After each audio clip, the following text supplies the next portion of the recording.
And we're live. Hi, everyone. Number one Marmaduke fan here. And I am joined by John Dillard, Gaming the System. Say hi, everybody.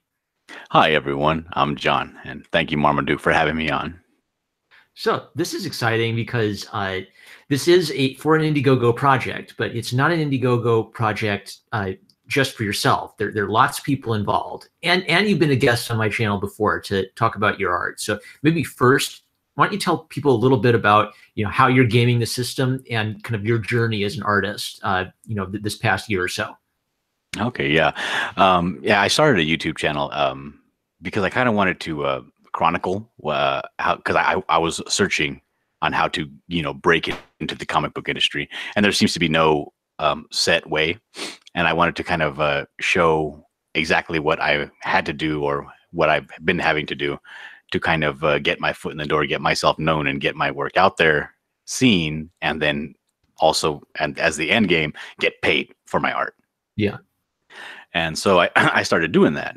And along the way, I've been kind of picking up all these little things that people are doing, and I've been incorporated them into my channel and trying to find a way to get yourself out there as quickly as possible, grow your audience as fast as possible, and essentially take as many shortcuts as you can while you have the opportunity, and break in without having to go through traditional avenues.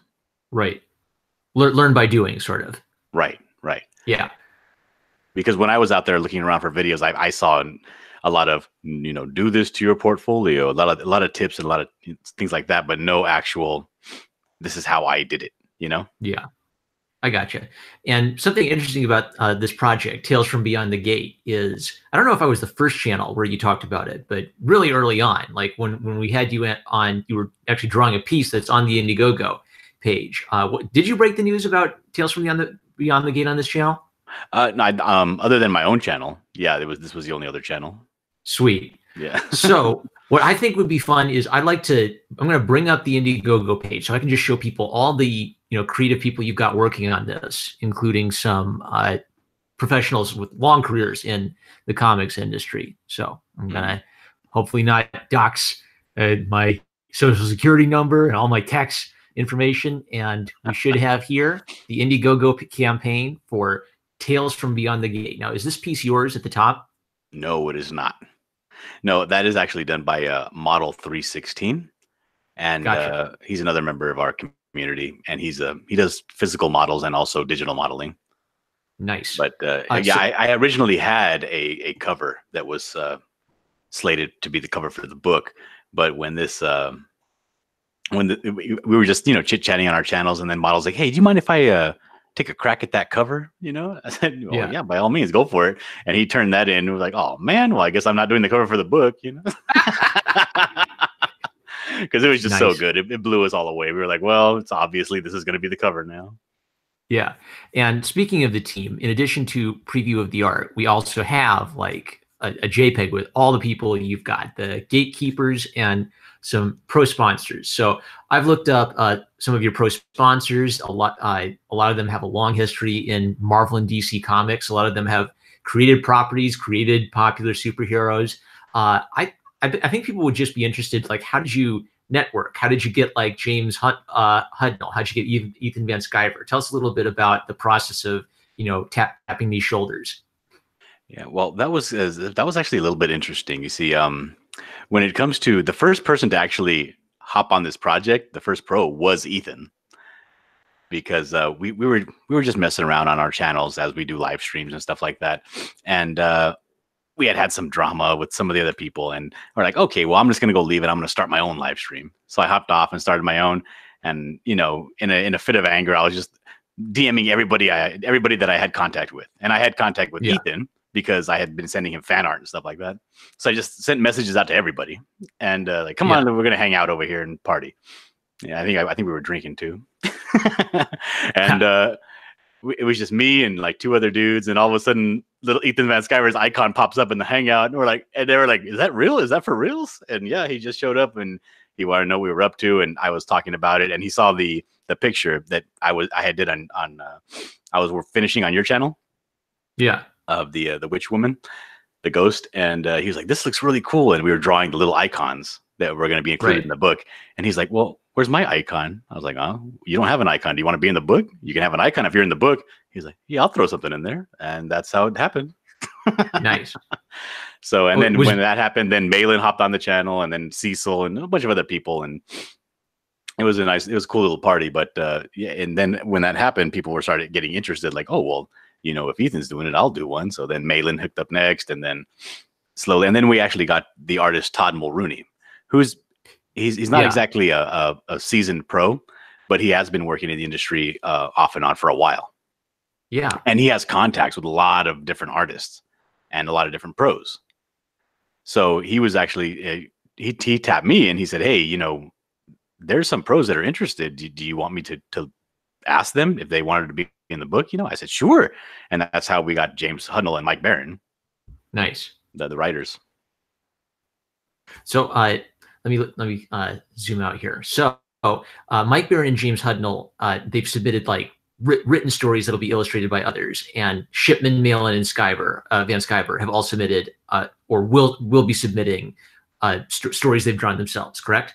Correct. Yes. So far, the only one that's already got his stuff in on time is Malin. Okay. Hey. And now tell me a little bit about. So, now's your chance to roast all of them.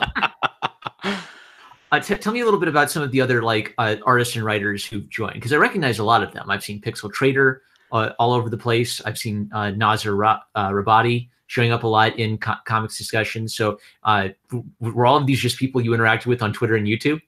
Yes. Mostly YouTube. The thing is, this gentleman, Chester C. Busby III. Yeah. He runs a show called Fanspeak with the man next to him, Tom DeWolfe, and this icon on the very bottom, Dinale. He calls himself the Dinale Llama on the very bottom. Those three guys run a show called Fanspeak. It's led by Chester, and they also run the drawn and quartered fan edition. Gotcha. And which is it was the concept of Pixel Traitor, but Chester runs it. And so when I went on that fan edition and went over there, what happened was I kept in contact, and we started kind of gleaning off of the fan edition all the best artists, all the winners. Which is where we got Bill Hart. Bill Hart was a winner of the fan edition. Willy Reid was a winner. And Cat was a winner. Cat actually just won again 2 nights ago. Nice. But and then through a couple of other YouTube channels and stuff, we met people like the Muttman and Macho Dan, who are incredibly charming people. They're like a team. Yeah. And and then Todd Mullrooney also brought in this artist, Kevin Steward, who's fantastic. And the last time I was on your show, when I put a shout out for artists, I got contacted by one of your viewers, Jay Potts. Nice. And Jay Potts actually is he submitted some work, and we put him in the book. He's fantastic. Excellent. How about that? Helping making it happen. Mm-hmm. So a really large cast of talented people. You've also on the Indiegogo page, you have a little preview story from Cat, right? That people can read. Yes. And the thing is, they're all real short stories. I think hers is only 6 pages. Yeah. And but it's completed. It's not colored or anything, and some line work needs to be redone. But the story is essentially there for you to have for free. So I want to scroll through some of the art that we can see for the show, for the collection. What's this one? What's this one for? Okay, so Pixel Traitor, who I'm not sure if you guys are aware, but he runs IndieCron. Gotcha. Which is kind of where you go to get all the info and all the Comicsgate books that are upcoming and already funding. And I've been kind of I don't know what it was about Pixel Traitor, but as soon as I met him, we kind of hit it off. We became like besties, and we were just hanging out offline and drawing, live streaming and stuff. Yeah. But he's super busy because he's a professional coder and he does all kinds of stuff. But wow. I had to really, really twist his arm to get him to contribute to this book, because he wanted to, but he was just, I'm so busy, but he's really high quality. But so we finally got him wrangled into the project 3 days before we launched. So the only thing he had completed was the cover page for his story. So that's this story is kind of like a space, almost like a Space Marines. Yeah. And the squadron is called Rabbit. And it's actually it says an aggressor tale, which means the aggressor is actually a board game that he's working on. So Gotcha. it's like a module for like a D&D. So it's like a small story from this board game focusing on this one squadron called Rabbit, and it's a horror. Nice. Interesting. I love how there's like a backstory to all of these. Yeah. This one's by, oh yeah, okay, there's their names. This one would be by Manny Correia, right? Yes. Yeah, And Manny Correia was one of the original guys that we kind of started up the idea of the project with. Yeah, because I know I won the Drawn and Quartered fan edition, the very first episode, and the second episode was Manny Correia. So I was like, oh, well, are you interested in working on something together? You know, man, that's like scratchboard almost. Wild. Yeah. His work is he does. Well, the thing is, he doesn't do his line work isn't traditional like with like a G pen in because it's all digital, but he wants to make it look as traditional as possible. So what he does is he uses a modified G pen and just he doesn't do one continuous line ever. It's always just tap tap tap everything. Yeah. Huh. Wow. So it does have that real scratchboard look, but it's also a little bit yeah. And this would be Count Rorschach by Todd Mullrooney. So this is one of the first artists you had on, right? No, Todd actually came on later. Gotcha, but he introduced you to some other people. Correct, yeah, because Todd, he came in and he heard about our project. He was like, oh, that's cool. And I was like, well, come be on the project. He's like, all right. And he just picked it up and ran with it. Like he's like, now it's like, he's one of the people I contact the most when I'm having problems and stuff. Right. Because he's a workhorse, man. He's everywhere. He actually won the John Malin talent search. Yeah. Yeah, Todd Mullrooney was one of the artists that won that. So he's actually doing a 22-page story for John Malin for Graveyard Shift Part 2. So for people who are interested in collaborative projects of their own, what's something you've learned about like keeping in touch with a lot of people, kind of like giving everybody reminders? Has that been a learning experience for you? That, yes, very much so. I'm, as an artist, I'm very private and I spend a lot of time just in my drawing studio in silence. Yeah. But it was very hard. That's one of the things, especially a project of this scope, where this is probably the biggest collaboration so far. Yeah. Of any Indiegogo project I've seen, and certainly of Comicsgate.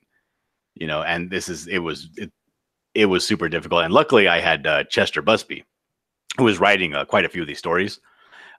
He helped me set up Discords and all that stuff to get everybody to have one united meeting place where we can dump artwork and stories, and for not just review but also approval, essentially. Because what the thing was we wanted to make sure that these stories were top quality.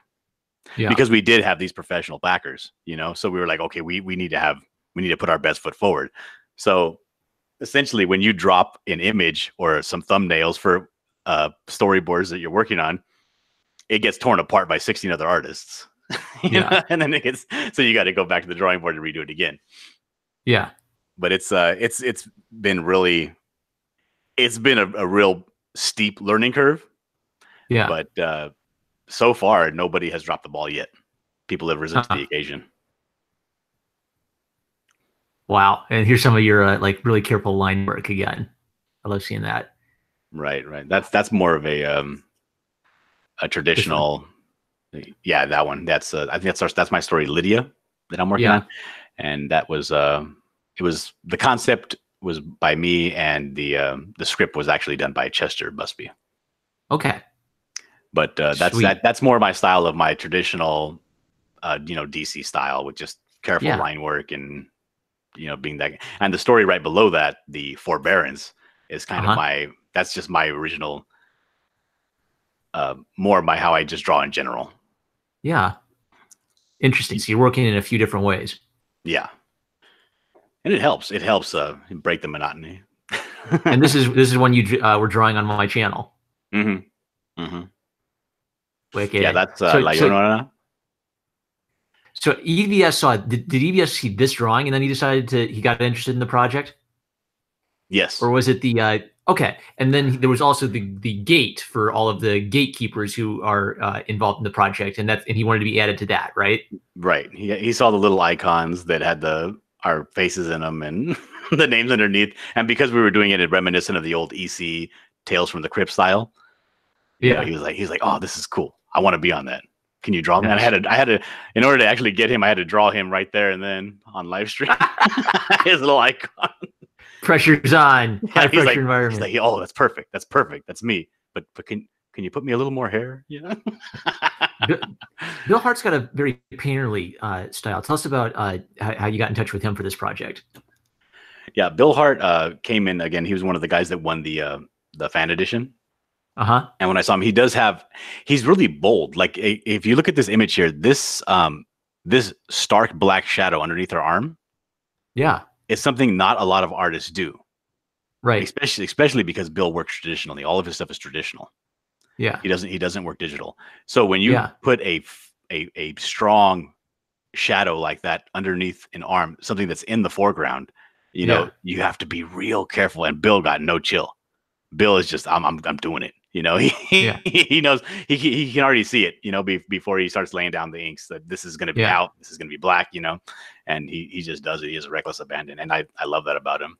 And all of his artwork is really bold like that. And again, like I'm not trying to do the whole Jim Lee thing where I try to find people that draw like me. Like, no, everybody has their own style, and all styles are welcome. So Jay Potts you found through my show, is that right? He saw our live stream? Yeah, he was on your show. When I came on your show, and he was watching live, and I think he sent me a message right after I got off. I checked my Twitter, and I had a message from him, and he was like, "Hey, could I submit something? When's the deadline?" You know, and all that stuff. And he sent in some stuff, and it was real rough. But I went to his YouTube, or not his YouTube, but his Twitter page. Yeah, and I was like, "Oh, this guy's work is really good." But the stuff he sent me is really rough. But it ends up, as soon as the show started, he started working on that right then and just saying what he had like for a brand new story. And I was like, oh, wow. Okay. So yeah, take your time, because it was really close to the deadline. And I was like, take your time, you know, I'll give you a little extension, show me, you know, what you got. And then he sent some more, you know, rendered pieces, and they were really good. So we're like, okay, yeah, of course. Yeah, you're in. Yo, I like that there's kind of like a combination of like the painterly style with like the really stark, you know, shape of the outline in the background. So it's kind of like it's two different like approaches to comic art working together. And he's really interesting because he's actually very interested in researching what he's writing about, because he's the writer and the artist. Yeah. And that's not something you normally see, because if somebody's a writer and an artist, they usually lean more heavily towards one or another, but he seems to have a really solid balance, because his art is solid and his writing is well researched, you know? So but he wants to get everything right. So yeah, he was a great addition. Eric Weathers, can you tell us anything about like these kind of like monstrous zombie alien creatures in what looks like maybe medieval Europe? Yeah, this is actually a Templar knight, and these are demons. Nice. Yeah, and Eric Weathers, I'm sure you've heard of Eric Weathers. He's been doing the lettering for pretty much every substantial book that's come out of Comicsgate. Yeah. He did Jawbreakers. You know, he's done a lot. And I think he's listed as you know, the creators that are part of projects. He's number 3 in terms of like most money earned. Wow. On projects that he's been on, because he's been on so many projects. Yeah. But we ended up finding out that not only is because I tapped him to letter my story, and we ended up finding out that he's actually an artist too. So, and then we were looking at his stuff. He's like, "Oh, your stuff is great, dude," because he has that real heavy, like you can almost see in the second panel here that manga inspired line work. Yeah. But the thing is, like his poses and everything are very American traditional. Right. So it's like, okay, and he's actually working on this with the writer Todd DeWolfe. And this is a story that takes place. It's a prequel to another story that DeWolfe is going to be coming out with later on, which brings me to an important concept, which is these stories are whatever you want them to be as a creator, because I don't want to put any kind of like, you know, handcuffs on anyone.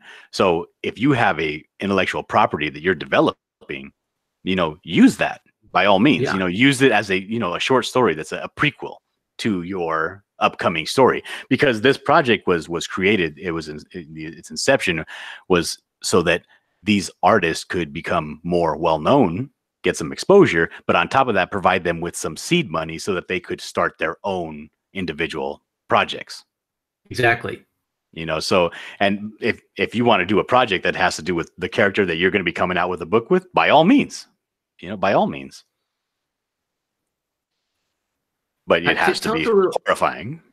Yeah, right. So that was the only you caveat. have this general. So this kind of segues nicely. So this is a horror genre. I think you mentioned this the last time you were on, but are you still considering doing like other genres, but a similar or organization of like inviting lots of creators to do maybe a sci-fi theme or a fantasy theme or a medieval theme? Yes.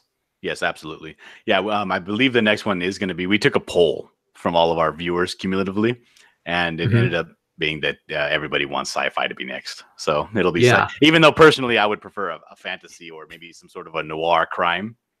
Yeah. Which is kind of the more, you know, my wheelhouse, but people want sci-fi, and I've done some sci-fi stuff before, so it should be fun.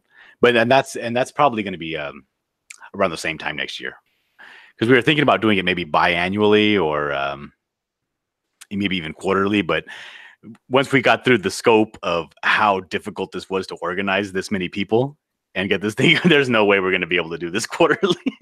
Right. It's just too big of a project. So it's probably going to be coming out annually. Tell us a little bit about Kevin Steward. So I definitely see strong sci-fi influence in this style. How he joined the project? Actually, no, he's not really known for sci-fi. He's known for doing more like traditional 50s cars and tough guys. Oh, you know? Wow. And his artwork you're stretching people beyond their comfort zones. Yeah, but the thing is, he was like, oh yeah, I can do it, you know, and he certainly could. Like, I saw this drawing, and this one here is, unfortunately, when you upload these things onto Indiegogo, you can only upload them at like 144 DPI. Yeah. But this thing in 600 DPI in all its glory is amazing. It looks like the Star Destroyer. You know what I mean? It's really cool. And we got a hold of him through the not only through the fan edition, but also through Todd Mullrooney. And also, he was promoting another book that he was working on Fanspeak with Chester Busby, who has people come on and promote their books and things like that. And he heard about the project, and he wanted to be a part of it, because again, when you see a lot of these projects on Indiegogo, it doesn't really. It has a lot to do with how much exposure you have, more so than the quality of what's out there. Because he had a book coming out called what was it called? Well, I forget, but it was another book that it was on Indiegogo and didn't fund. And we were like, why did this not fund? Because we saw the artwork on the project that he was working on, and it was gorgeous. And, you know, the Indiegogos, they're funded through art, because you can't really tell story on Indiegogo. Yeah. You can't advertise really, you know? So, but the thing was, we ended up finding out that he works like in the oil fields in like Minnesota. And he's, for the entire time that he was supposed to be promoting his campaign, he was just out beyond cell phone service for weeks at a time, you know? We're like, oh, that sucks. But yeah, we're definitely glad to have him on this project, because his work is rock solid.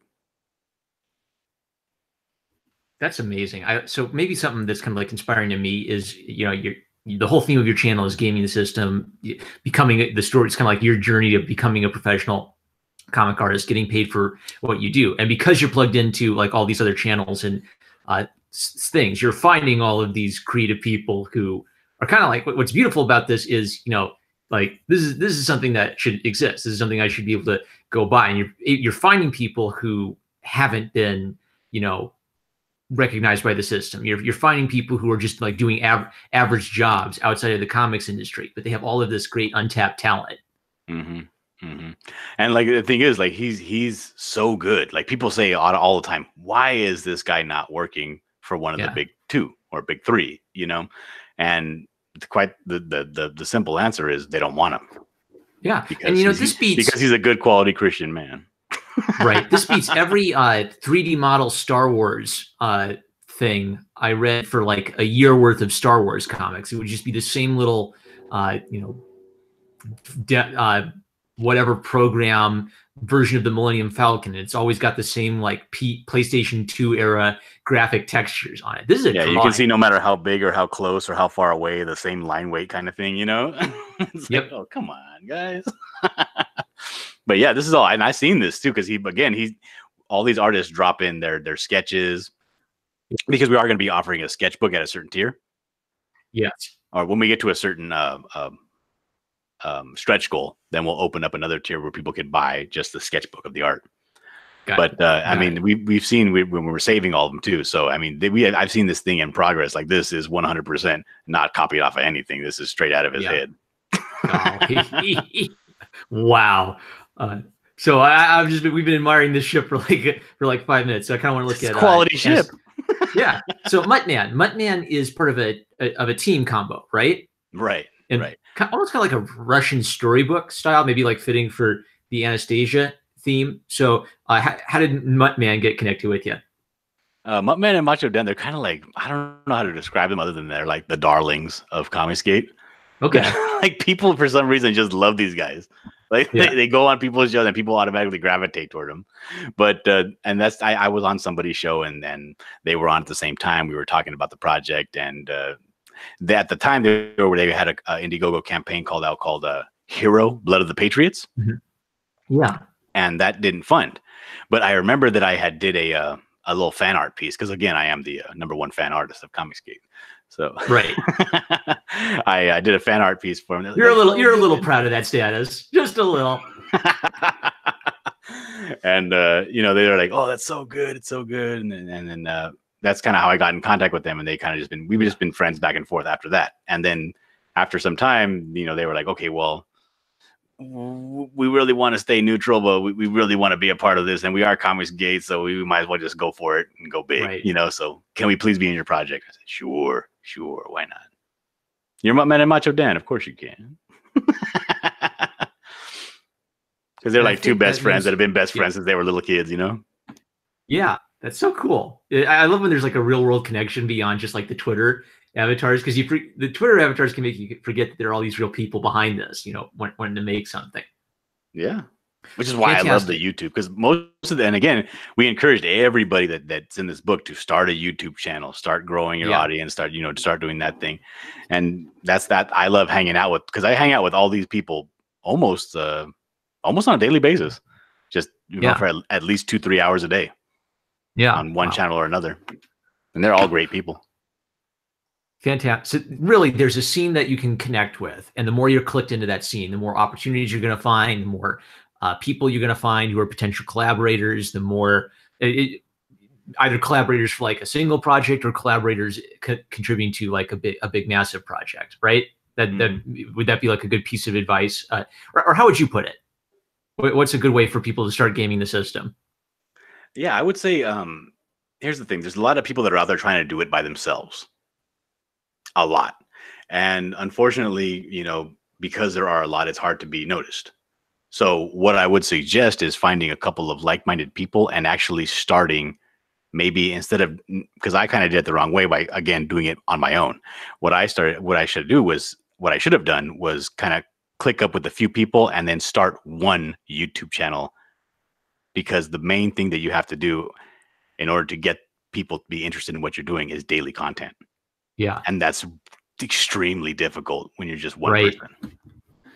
Well, you know, you do it though, but you know. I'm close. Yeah. So sometimes I have like an off week, but I think I'm about averaging daily content if I zoom out and look at the year. So I'm going to go back to the Hangout so people can see the drawing in your profile picture. And I'm going to keep an eye on the chat see if there are any questions for you. Hey, Eric Hutflace is here, and the people love the Starship. Carl's Amateur Hour. And you were in the chat the whole time. Cool. So let me think. So something you mentioned earlier that I want to underscore is some of these projects are going to become their own thing later. So that kind of has the benefit that, you know, you never know what you're going to get in this compilation. And some of these might go on to become like big projects. So tell people a little bit about like with the mix of stories, what kinds, I know there's a general horror vibe, but what kind of like cool variety can we expect to get?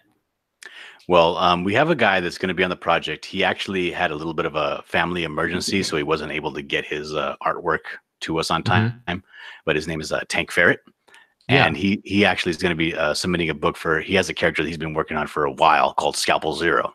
Yeah. And so his character, what he decided to do was do a small little horror story about a happening in the same world as Scalpel Zero. Yeah. But not necessarily focused. She is in the story, but as a side character. She's just like, oh, there she is. You meet her, and then there she goes. But and that story is really heavily sci-fi horror, almost like the I guess you call it like the Black Mirror type deal. Yeah.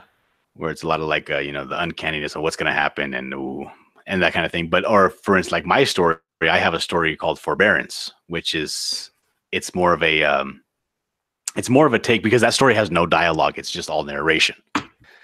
So, and it was kind of me toying around with the idea of what, the old saying when the victor writes the history. Yeah. And I wanted to go back and I just kind of, I used that as a launching point and kind of went back and I wanted to think about a particular story before history was written down. Yeah. And so what it is it's essentially the last caveman on Earth and the introduction of modern man. And his struggles and the whole time it's told the story.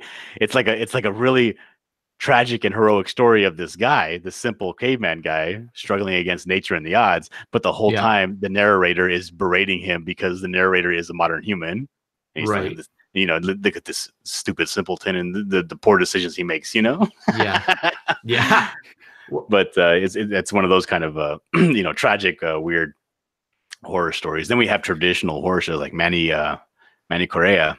He's doing a story, traditional Portuguese folklore of a witch. Wow. And again, I have another story in this book, the La Llorona, which is a traditional folklore of a Hispanic ghost. Mm-hmm. Let's see who else we have. Todd Mullrooney. He also has another. He also goes by Ignition. His channel is Ignition. Get tuned in, but gotcha. He's writing a story that's a straight up revenge. Like in the beginning, like the story, the panel that's on the page is some lady coming in to this guy. He's an actor, and he's living in like a retirement home.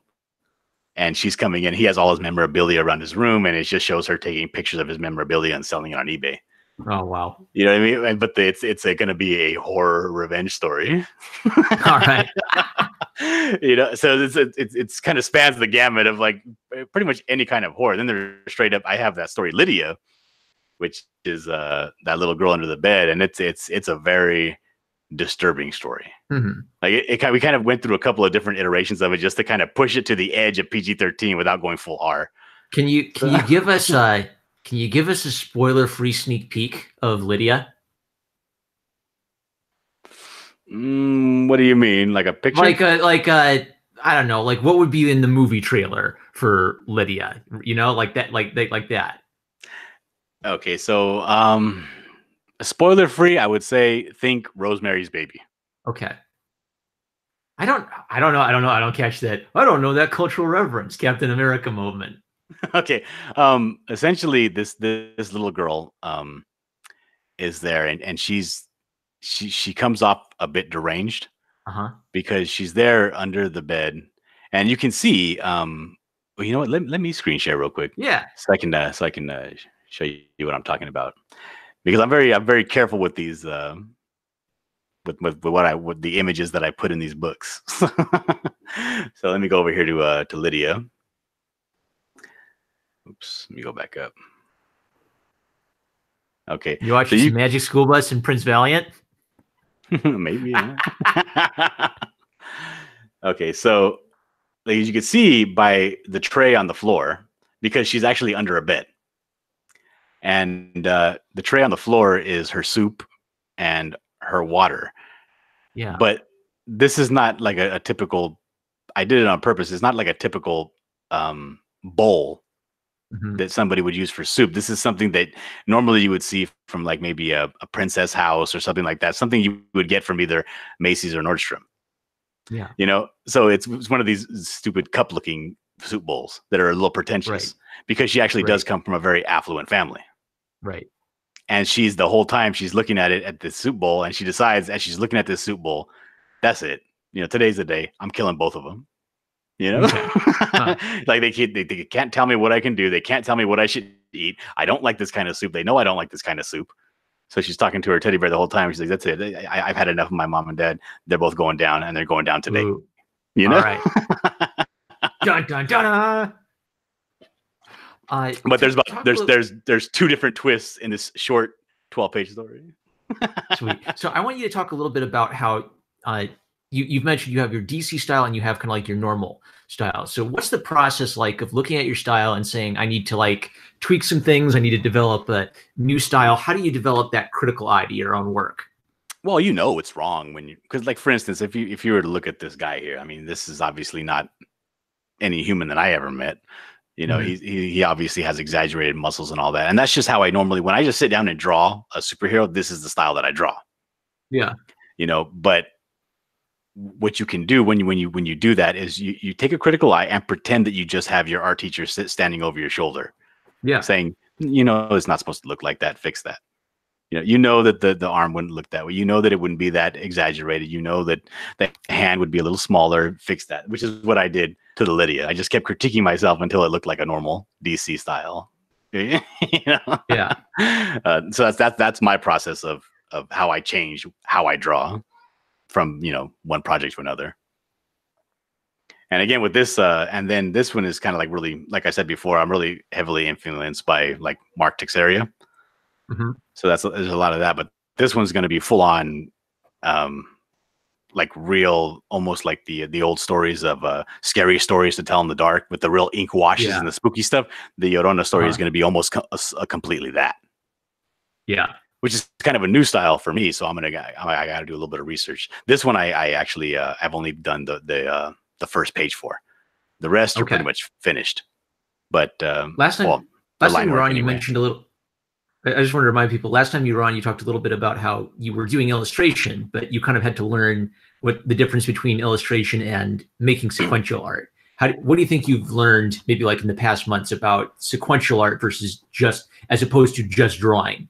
You have to stop and look at what you're drawing a lot more frequently when you're doing sequentials. Like we have, and like I was saying before, that guy, Todd Mullrooney, who's been doing sequentials for a long time, and he's actually studied, to do sequentials.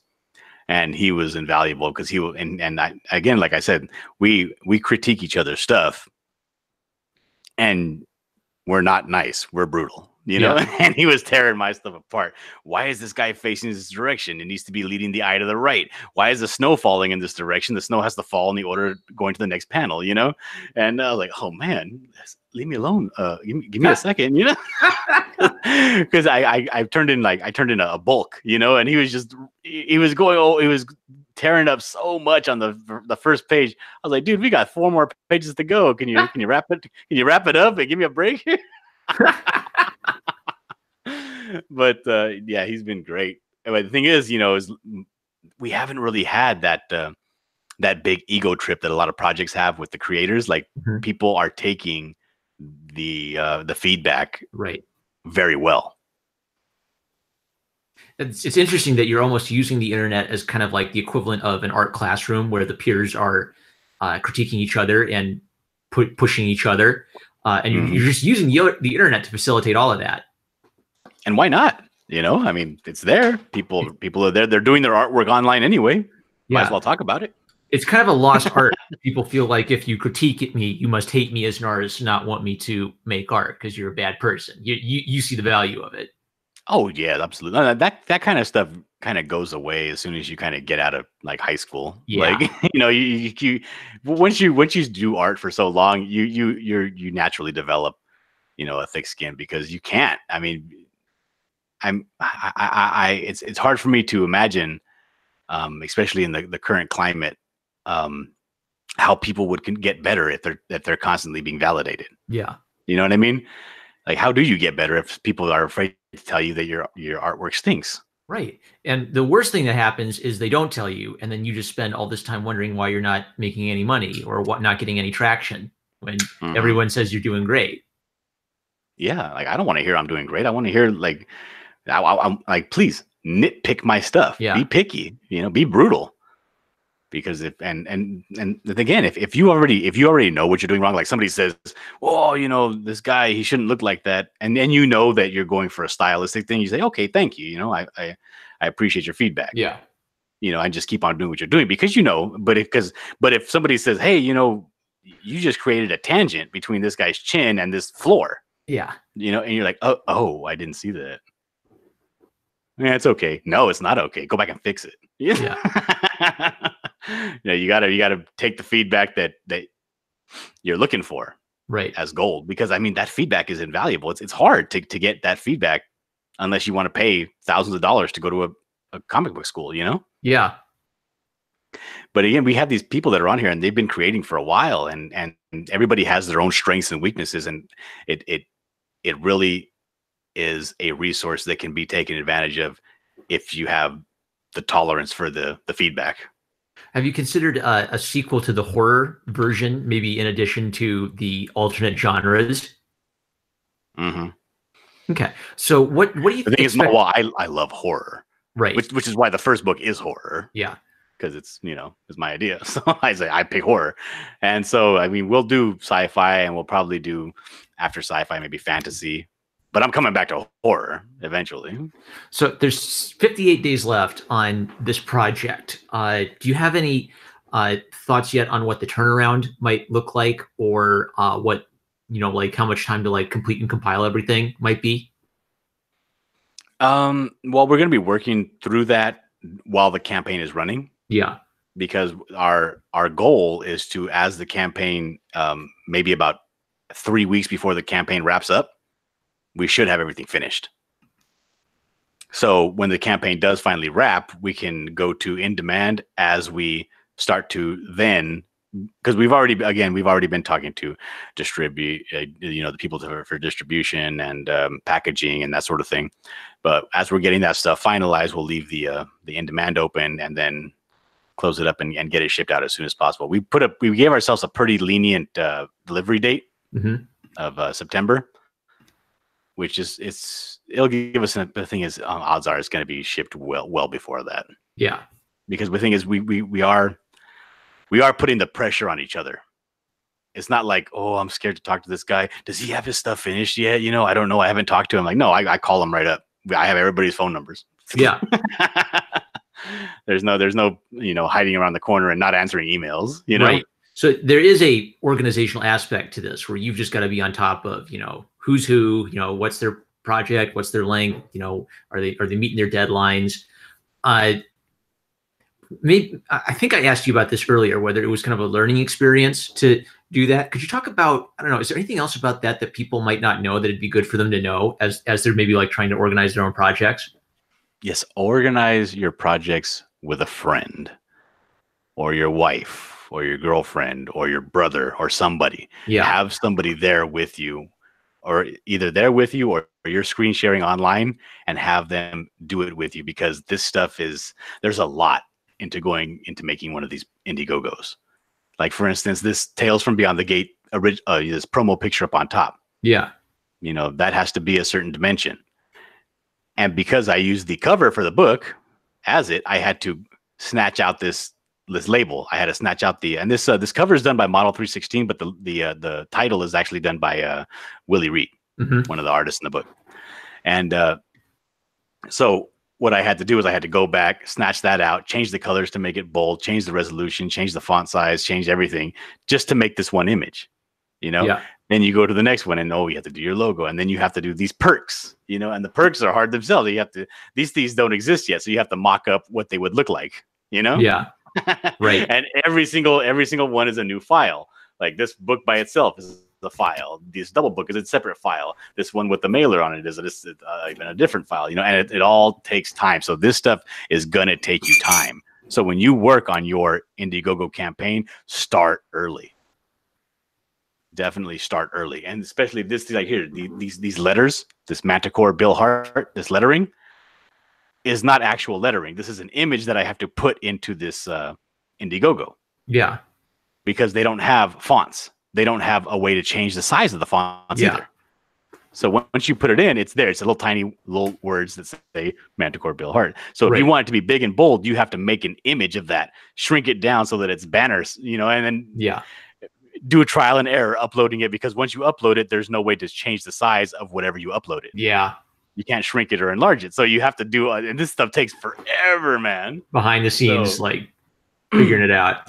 Yeah. Like we had somebody say, hey, can I hang out? And just because we had finished one of our live streams. And we had somebody that was not in the book in the live stream. Yeah. And we're like, all right, so we're going to have our meeting, or we're going to work on some stuff. So can you take off? And he's like, well, I was wondering if I can watch, because I was interested in starting an Indiegogo. Yeah. And he was watching us do it, and he was like, like halfway through, he was like, hey guys, I got to go. I'm getting tired. And I was like, it's like, yeah, this stuff is boring. Getting this stuff together, and it's time consuming and monotonous setting up these pages. As an artist, you just want to do art, but this is what is required. You got to be a jack of all trades to throw one of these together. Oh, and Cat R is in the chat, and she recalls the time you told her one of her characters looked like a pinhead. Winky face. Well, it did. You can't have a pinhead. I remember the time she was telling me that my character looked like a man. It was a woman. Oh, Cat, you I'd be great working on Captain Marvel. Yep. It was this one right here, actually. She's like, that looks too much like a man. Said, all right, take it easy. Well, she's dead. That's got to help, right? Yeah. But yeah, definitely, if you're doing this stuff and you're thinking about doing an Indiegogo, start early. Definitely start early. Like it's hard, because when you start these things, it's almost like you get really excited, and you say, okay, well, we're gonna do this, and this is gonna be our release date, and whatever initially you think, okay, this is gonna be our date that we're gonna go live, push that 2 months. Yeah. Because it is time consuming. There's a lot that goes into it that is not readily apparent. Which may have been like a problem for like some of the very first comic tape projects, is they had these estimated deliveries, and it's like life intervenes. If you're going to be independent, anticipate that something in life is going to slow it down a little bit. Just because you do the math and say, oh, I'll get no sleep and I will dedicate all my free time to drawing this many pages a day, right? You're not going to meet that plan. You have to anticipate a rainy day or two. Mm-hmm. Yeah, and this project, it's not a traditional, Comicsgate book. It's a whole different monster because it is an anthology. There's a lot more things that have to go into it. Yeah, and the thing was, because we want this to be sort of like a launching point for these independent artists, a lot of the stuff has to be taken into consideration. Like I spend a lot of time making sure that the artists get the stuff in. Like, for instance, this artwork here that's being shown, I told them, make sure that you draw. Don't put the fanciest best piece you got, but make sure you put something that is very much your style. Yeah, something that represents what you are as an artist. Yeah, because we have this tier here, this patron of the arts, right? Mm-hmm.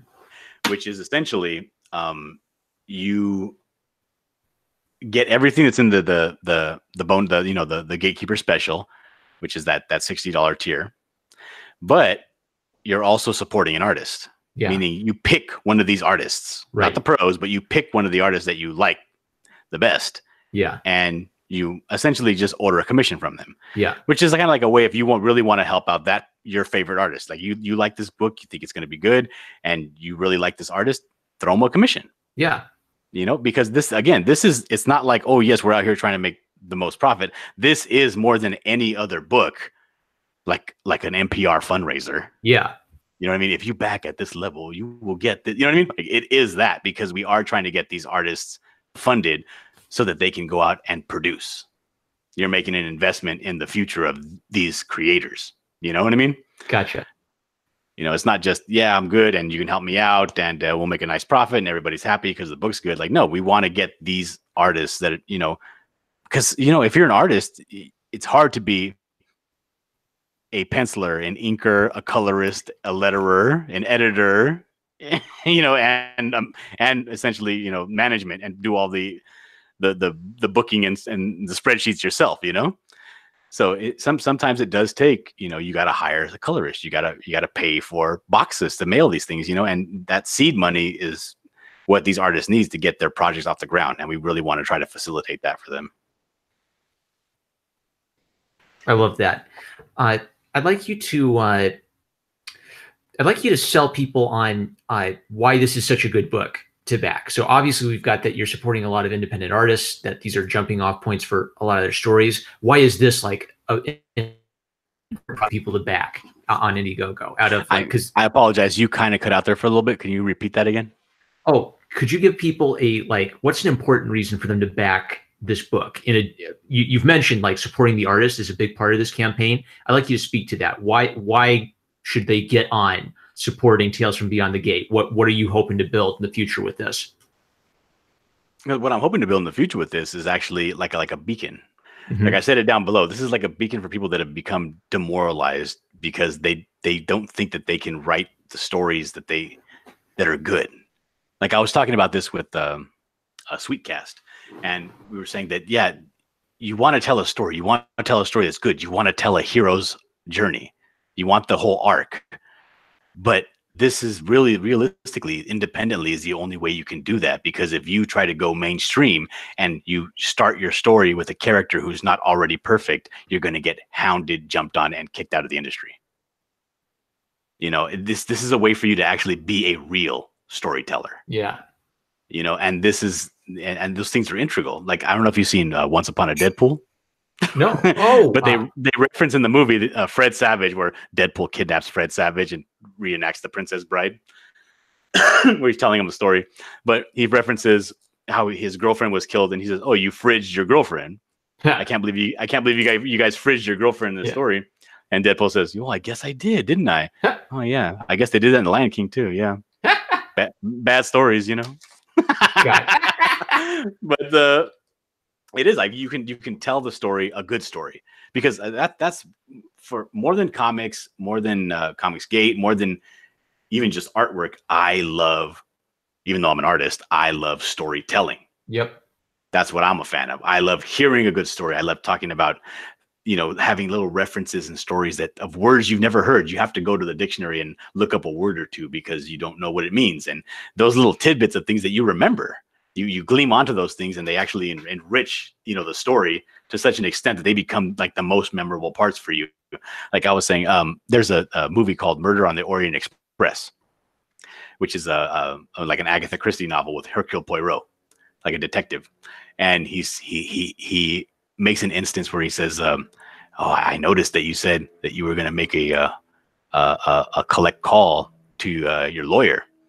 He says, "But that's not what a British person would say, because a British person would say that I'm going to make a trunk call to my solicitors," right? and that little thing was just so, and that was like for me the most memorable part of the whole movie. Yeah, I didn't like the ending. I thought the reveal was kind of lame, but that part was really cool. It was great storytelling, and it's those things that you're allowed to do. You don't have to beat people over the head with things that are obvious or politics or nothing. Just tell a fantastic story.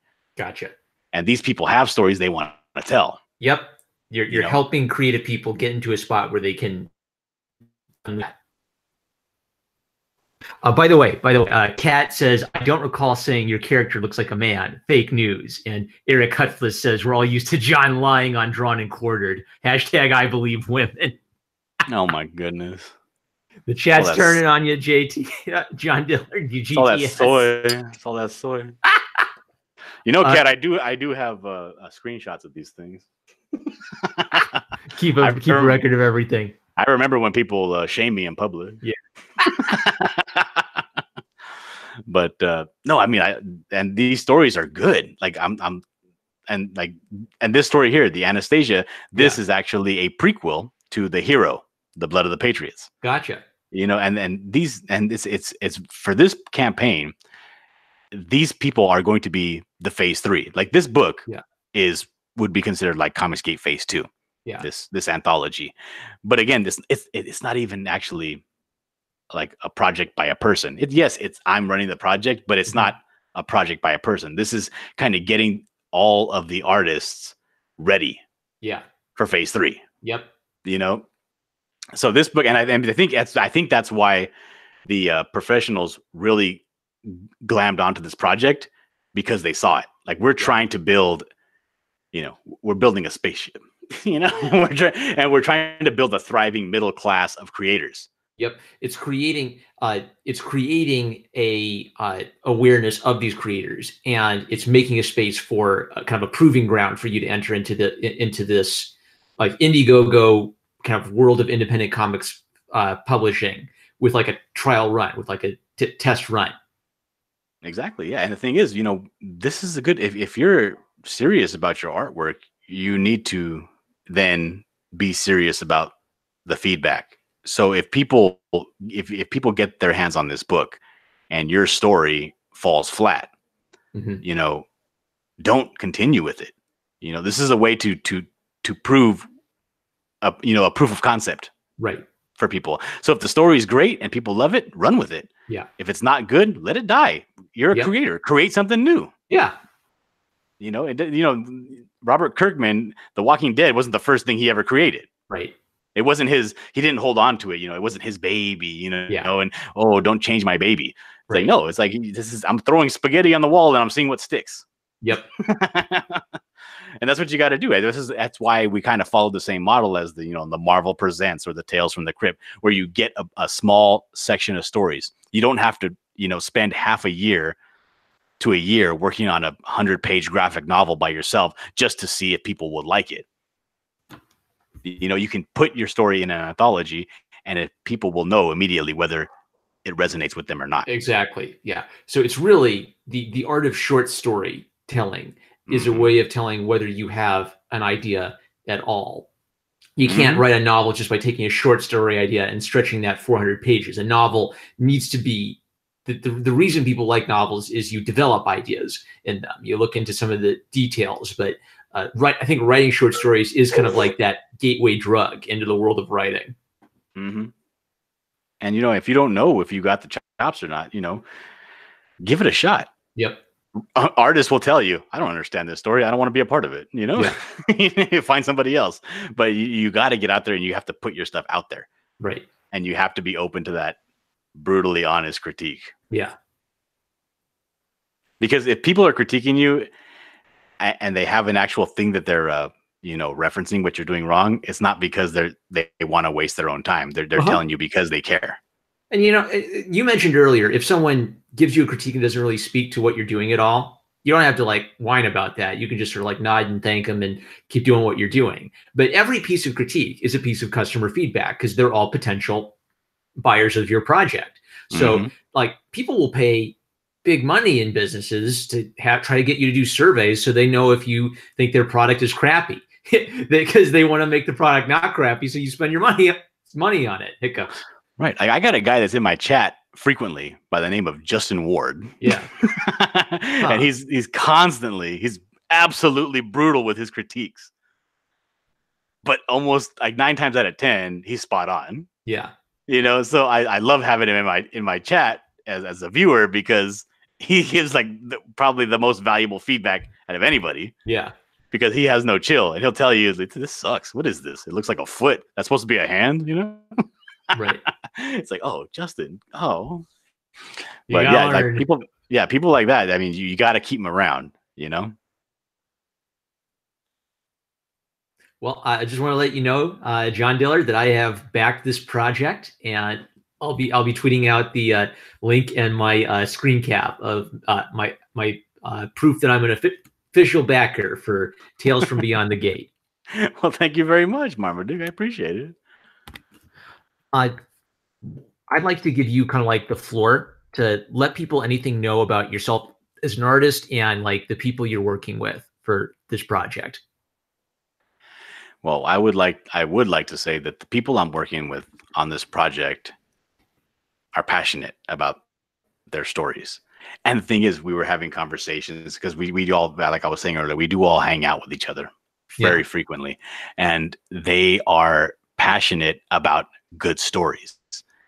They're passionate about new ideas. They're passionate about bringing this this Comicsgate thing and taking it to the next level. What's the iteration? Where do we go after this?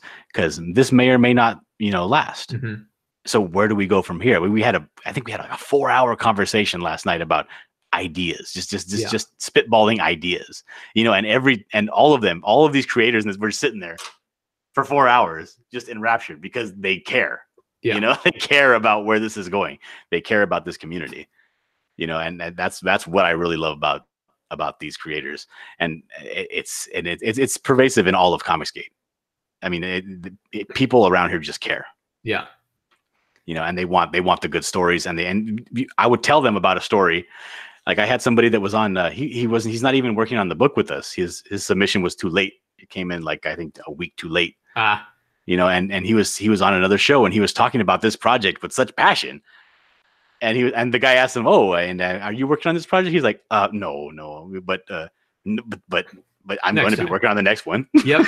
Because it is people, when they hear these stories, they want to hear more.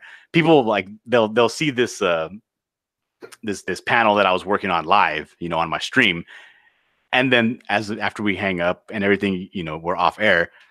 Do you have any more pictures? I want to know the story, because everybody cares about the stories. They want to see these stories. They're all lovers of good storytelling. Because I know I do. I see people's stories and I want to know more. Yeah. And I ask them, "Hey, can you show me off air? Show me what do you got done? What's going on? What's the backstory?" In a way, the fact that you love other people's stories is kind of like, since you're organizing the project, that's kind of what's key for you. Is you love seeing this community, you love seeing their work, you love seeing the variety, and this entire project is your opportunity to bring together a group of people who you're connected to, and you want to give them this platform to jump off and start phase 2, if you will, of a movement of independent people who love comics, creating their work outside of like any big mainstream industry, telling them what to do or what they can imagine. Absolutely. Fantastic. Well, I love it. I am backing it. And there's an open invite for any of the creators, writers, or artists who are involved in Tales from Beyond the Gate. If you guys want to come back and have a party here sometime, we could have maybe a drawing party or something. I've backed the project, and I'll be keeping a close eye on it. And I'm really happy that you've done this. You've been putting in a lot of work and energy into becoming. I've got the hiccups bad. This is terrible. I had it for like 2 days. I'm trying to say something profound. Hiccups, go away. But you put a lot of work and energy into becoming like the fan artist, the #1 fan artist of Comicsgate. And not only that, you're not just like on an ego trip. You are facilitating opportunities for other people. And I think that's going to reap benefits in the future. Yes. Yeah, I do think so. I think all these stories have legs. They do. Like I hear the story. I hear when somebody explains to me their story, what they're working on. I'm like, that sounds really good. I want more of it. So are you going to be working on this in the future? Well, no, this is just for this book. I'm working on something else. And I get kind of like, oh man, but some people, when they do tell me, oh yes, this is just a sample, a piece, it's like, okay, I rub my hands together. I'm like, I want more. Yep. Because I love stories. And that's why originally when I became a fan artist, well, when you were hanging out with me in the diversity in comics chat, like when you starts talking about stories, I'm on my drawing desk, furiously scribbling away. Yeah. Because I love hearing these stories, and he never gives me enough. But it gets the artistic juices flowing. Like, I think artists resonate with stories because it's that same imaginative process that we use while engaging. Okay, so I need to know right now, as a backer, will this book scare me enough to get rid of these darn hiccups? Will it spook the hiccups right out of me? Oh yeah, absolutely. Excellent. And especially the story that I'm working on. You're gonna be walking to your car, and you're gonna start jogging because you're getting spooked of what's behind you. You don't know. So I'll just need to keep a copy on my desk all the time for live streams for my ridiculous hiccups. Well, there they are again. I can't get a sentence out. I'm sorry. I love this book. I'm going to back it. Hopefully when I have you and some of the other artists and writers on, I will be able to get 2 sentences out. No, it'll be fantastic. No, I guarantee you. I guarantee you that all these artists are up for a drawing party. Excellent. All right. Kat already said she's up for a drawing party. All right, we got Kat. So after this, I'm going to tweet all the people involved. If any of them don't have Twitters, help them get in touch with me, and let's plan a drawing party for Tales from Beyond the Gate for another weekend. All right, let's do that. Excellent. Down. All right, with that, I'm #1 Marmaduke fan. I'm going to be wrapping up. So, John Dillard, I want to give you the chance to say goodbye to everybody. All right. Well, thank you, everybody, for joining and listening to what I had to say about this book. I believe in this project with all my heart. I love it, and I love everybody working on it. I believe that this is the best avenue for new creators to flourish in this community that and in this industry that refuses to let people succeed on merit. I think this is the best way, and I'm doing my best to do my part. And I hope that you all consider heading over to the Indiegogo and backing the book. And if you can't, just please share it out, because that helps tremendously. The more eyes on this, the better. And if you want to hear more about the book, you can always follow me on my channel. I have a YouTube channel called John Dillard Gaming the System, and I pretty much talk about this book exclusively on that channel. Now that the campaign's rolling, I'm going to be talking about it nonstop. So for more information, head over to John Dillard Gaming the System. And I appreciate all of you. Thank you. And thank you, Marmaduke, for having me on. You are welcome. And a link to your channel will be the pinned comment of this video. Thanks to Eric Hutflis for giving me advice on how to cure my hiccups. Thank you to you for joining me on this live stream. And thank you for organizing this project. Oh, Model 316 says, is that John Dillard from Tales from Beyond the Gate? Yes, Model 316, it is John Dillard from Tales from Beyond the Gate. And you should definitely watch this live stream when it becomes a normal video. The link to the Indiegogo page is in the description. With that, I'm #1 Marmaduke fan. I love you guys. I'm so grateful for John Dillard Gaming the System and what he's contributing to independent comics. So we will catch you soon.